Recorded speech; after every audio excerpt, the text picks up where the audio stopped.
خوشگوار فریضہ ہے کہ 14 اگست کی یہ موقع پہ جو کہ ہمارا یوم آزادی ہے، اپنے تمام اہل وطن کو آزادی کی نیک تمناؤں کا اظہار کروں۔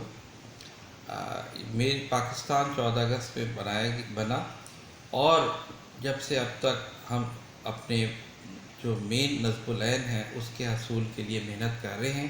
اللہ تعالیٰ اس کو ہمیں کامیابی دے گا اور پاکستان ایک صحیح معنوں میں ایک اسلامی فلاحی ریاست بن سکے۔ ہم ایک ایٹمی طاقت بھی ہیں، ہم دنیا کی 8ویں یا 10ویں بڑی ریاست بھی ہیں۔ انشاءاللہ تعالیٰ ہم اپنے تمام وسائل کو بروکار لا کر اور لاتے ہوئے اب تمام عوام کی خوشحالی اور دنیا بھر میں امن کے لیے کام کرتے رہیں گے۔ Thank you very much. اللہ حافظ۔